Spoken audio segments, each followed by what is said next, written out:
Bonjour et bienvenue pour cette 15e rencontre de l'encéphale. Alors nous allons nous passionner, je suis Pierre-Marie Hédot, directeur du département des neurosciences à l'Institut Pasteur et je suis modérateur de cette séance dédiée aux relations entre le ventre, l'intestin et notre cerveau. Et il est vrai qu'aujourd'hui nous sommes face à une révolution où l'on voit tous les clivages, toutes les barrières être tombées et être franchies dans la mesure où on s'aperçoit que ce fameux microbiote constitué de bactéries, constitué de phages et de levures que l'on héberge à l'intérieur de notre corps, eh bien ce microbiote communique avec notre cerveau de façon directe par des substances chimiques qu'il libère, mais également de façon indirecte grâce au système immunitaire. Donc nous sommes aujourd'hui face à un ménage à trois où l'on a d'un côté le cerveau, d'un autre côté le système immunitaire et ce microbiote qui interagissent, d'où cette notion d'un système complexe en équilibre permanent, et l'on voit aujourd'hui des troubles, qu'elles soient de l'humeur, du comportement en général, de l'addiction et autres, eh bien, apparaître comme étant le reflet d'un déséquilibre de cette harmonie entre ces trois systèmes. Voilà, donc je vous donne rendez-vous à la prochaine rencontre de façon à voir l'état des lieux et s'apercevoir combien cette discipline recèle de surprises.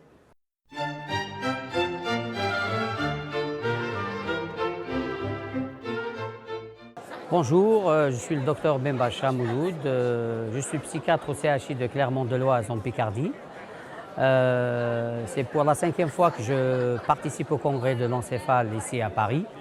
Je reviens toujours chaque année à l'encéphale. Pourquoi? Parce que c'est un congrès très riche. On rencontre les différents experts de la psychiatrie infantile, générale et toutes les spécialités de la psychiatrie. On apprend plein de choses, c'est de la formation continue, on s'enrichit. Et aussi c'est un lieu de rencontre, c'est un lieu aussi convivial, qu'on rencontre nos amis, nos confrères. Et c'est vraiment un congrès à ne pas rater. Moi j'aime l'encéphale et j'encourage les gens à venir, à s'inscrire à l'encéphale. Bonjour, c'est le professeur Moussa Aoudi Abdelkarim de CHI Tizi Ouzou Algérie. C'est ma 6e fois que je participe à ce congrès de l'encéphale à Paris.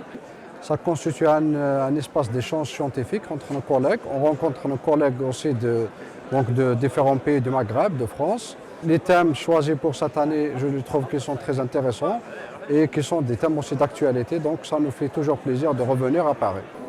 Bonjour, je suis le docteur Nadia Lejean, je suis psychiatre addictologue sur l'hôpital d'Orsay et je suis ravie pour participer pour la 10e fois au congrès de l'encéphale où on apprend de plus en plus, il y a de l'évolution.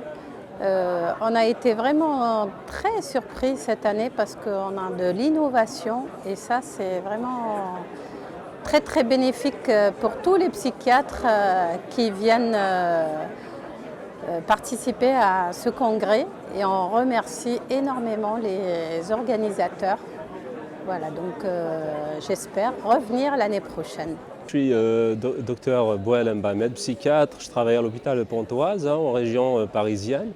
Je viens au congrès de l'encéphale, on va dire en moyenne, une fois tous les 2 ans. Pour l'ensemble des participants, c'est bien déjà le rassemblement, la participation qui est toujours massive, intéressante. On est souvent très, très nombreux. Ça permet de retrouver tous les anciens collègues, que ce soit d'ici, qui travaillent sur le territoire, en métropole, ou bien qui viennent de l'étranger. Et surtout, c'est toujours un plaisir d'écouter l'avis de nos experts.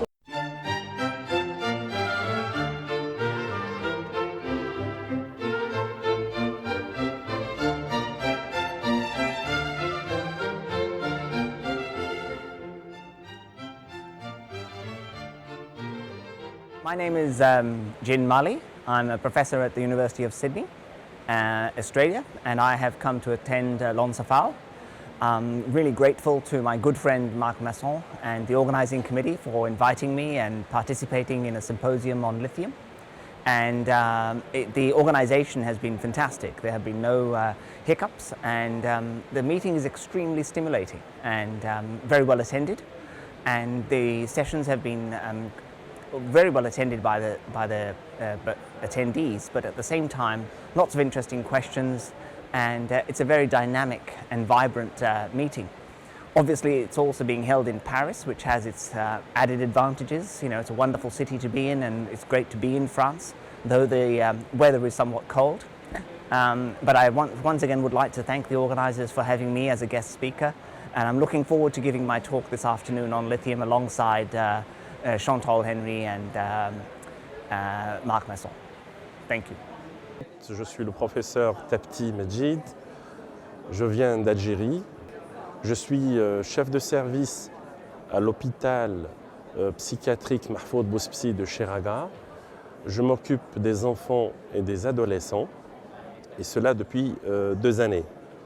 Je suis très content de participer à ma 9e participation au congrès de l'encéphale.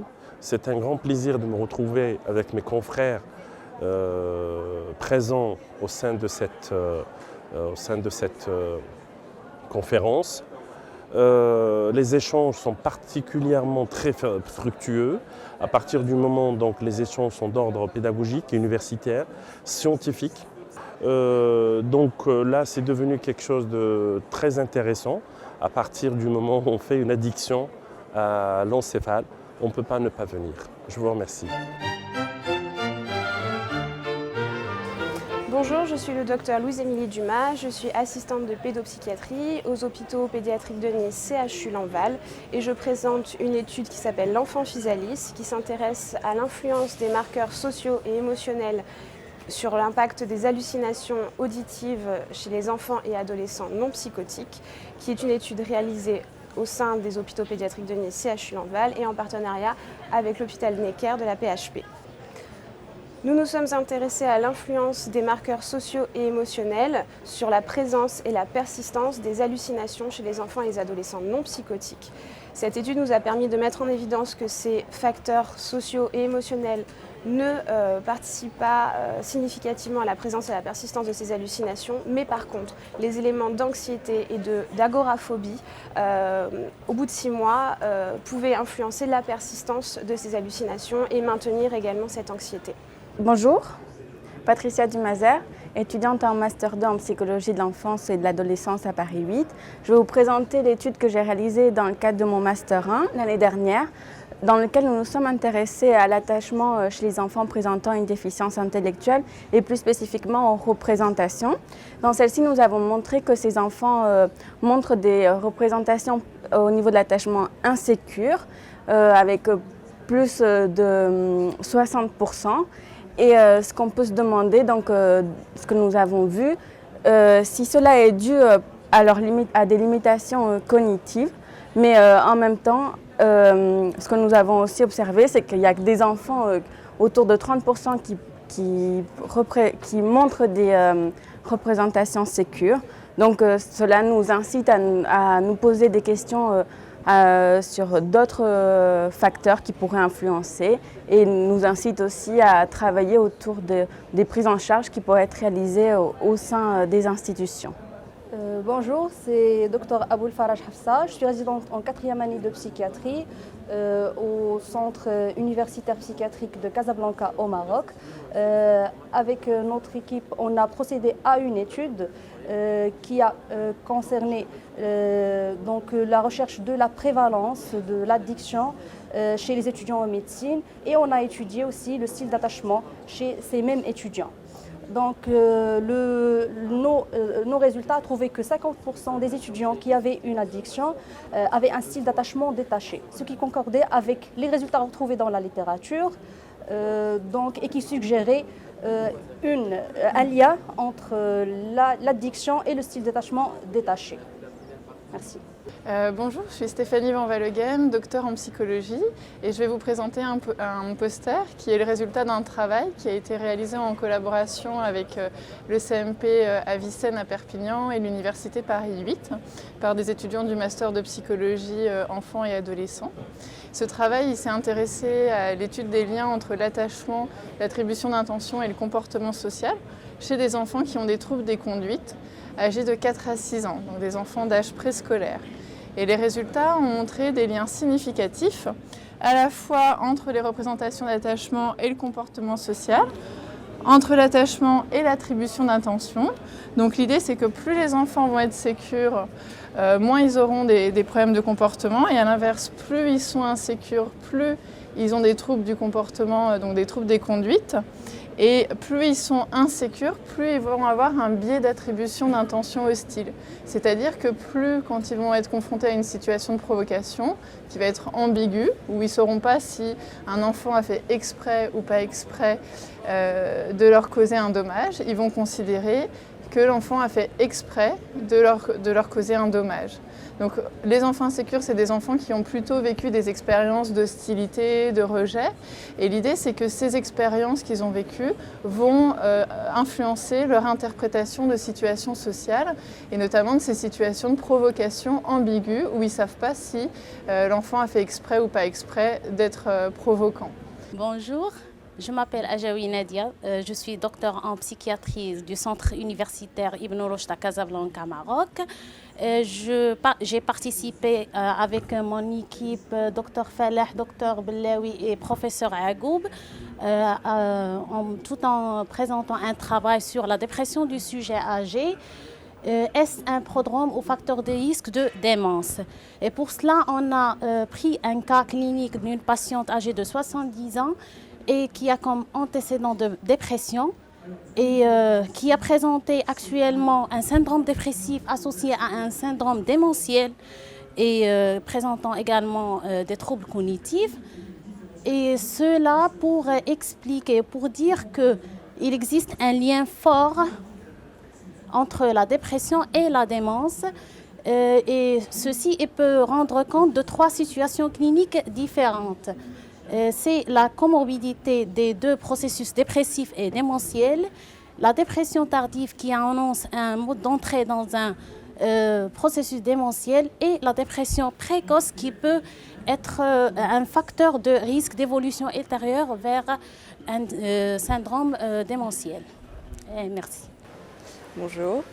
Je suis une jeune interne en psychiatrie en Ile-de-France, donc à Paris, depuis seulement le mois de novembre 2016. C'est la première fois donc, que je viens ici au congrès de l'encéphale et c'est absolument captivant. Je suis là depuis hier. Il y a énormément de séminaires qui nous apportent toutes les données actuelles de la science, que ce soit à la fois en termes de psychopharmacologie, à la fois des conseils au niveau de notre future pratique médicale. Et aussi cette année, il y a quand même beaucoup de thèmes qui amènent une ouverture d'esprit et qui parlent des sciences humaines, qui parlent de littérature notamment, qui parlent d'art et qui amènent des points de vue différents et des perspectives importantes, je pense, dans notre futur métier. Voilà. Je souhaite remercier en tout cas toutes les personnes pour cette organisation et pour ce congrès qui est une grande réussite à mon avis. Je reviendrai très certainement. Merci.